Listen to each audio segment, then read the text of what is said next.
ಹೊನ್ನಾಗಿನಹಳ್ಳಿ ತಾಲೂಕಿನ ಕಸ್ಬಾಬಳಿ ಧರ್ಮೇಘಟ್ಟ ಮದುವೆ ನಂಬರ್ 122ರಲ್ಲಿ ವಾಸವಾಗಿರ್ತಕ್ಕಂಥ ಅಲೆಮಾರಿ ಸುಡುಗಾಡಿಸಿದ್ದ ಜನಾಂಗದವರು. ಆದರೆ ನಾವು ಇವತ್ತು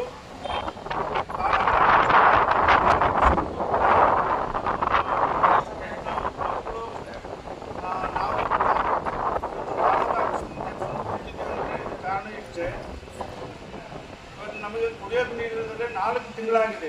4 ತಿಂಗಳಿಂದಲೂ ಕೂಡ ನಮಗೆ ಬೋರ್ ಕೆಟ್ಟೋಗಿದೆ. ಬೋರ್ ಕೆಟ್ಟೋದ್ರ ಕಾರಣವಾಗಿ ನಮಗೆ ಕುಡಿಯೋಕೆ ನೀರಿಲ್ಲ, ಕುಡಿಯೋಕೆ ನೀರು ಕೊಡ್ತಾ ಇಲ್ಲ.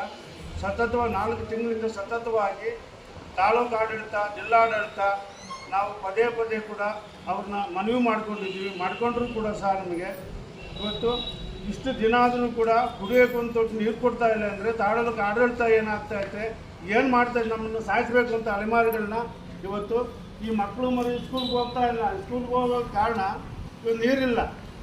ಇವತ್ತು ಊಟ ಇಲ್ದಿದ್ರೆ ಬದುಕ್ಬೋದು, ನೀರಿಲ್ದಿದ್ರೆ ಬದುಕೋದು ಸಾಧ್ಯ ಇಲ್ಲ. ನಾವಿರೋದ್ರಲ್ಲಿ ನಮ್ಮನ್ನು ತಗೊಂಡೋಗಿ ಹಾಕಿರೋದು ಕಾಡಿನಲ್ಲಿ ವಾಸ ಮಾಡ್ತಾ ಇದ್ದೀವಿ.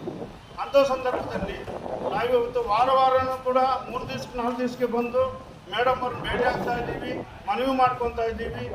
ಆದಷ್ಟು ಸಲ ಕೂಡ ಮನವಿ ಮಾಡಿಕೊಂಡು ಕೂಡ ನಮ್ಮ ಮನವಿಗೆ ಯಾರು ಕೂಡ ಸ್ಪಂದಿಸಿದ ಕಾರಣವಾಗಿ ಇವತ್ತು ತಾಲೂಕು ಆಫೀಸ್ ಮುಂದೆ ಇಷ್ಟು ಮಕ್ಕಳು ಮನೆ ನಾವು ಬಿಂದಿಗೆ ಸಮೇತ ಇಲ್ಲಿ ಬಂದಿದ್ದೇವೆ.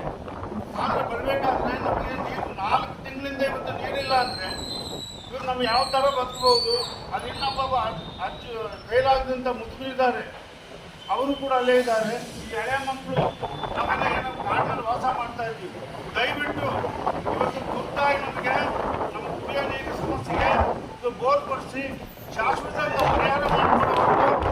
ಇವತ್ತು ಸಾಯಂಕಾಲ ಆಗಲಿ, ಸಂಜೆ ಆಗಲಿ, ಬೆಳಕರಿಲಿ ಇವತ್ತು ಮಕ್ಕಳನ್ನ ಇಲ್ಲೇ ಊಟ ಇದ್ದ ನೀರಿದ್ದ ಇಲ್ಲೇ ನಾವು ಕೂತ್ಕೊಂಡು ನಾವು ಯಾವಾಗಾರ ಕೂಡ ಮೇಡಮ್ ಅವರು ಬಂದು ನಮಗೆ ಇವತ್ತು ತುರ್ತಾಗಿ ನಮಗೆ ಬೋರ್ ಕೊಡಿಸ್ಕೊಡ್ಬೇಕು, ಕುಡಿಯೋ ನೀರಿನ ಸಮಸ್ಯೆ ಬಗೆಹರಿಸ್ಕೊಡ್ಬೇಕು ಅಂತ ನಾವು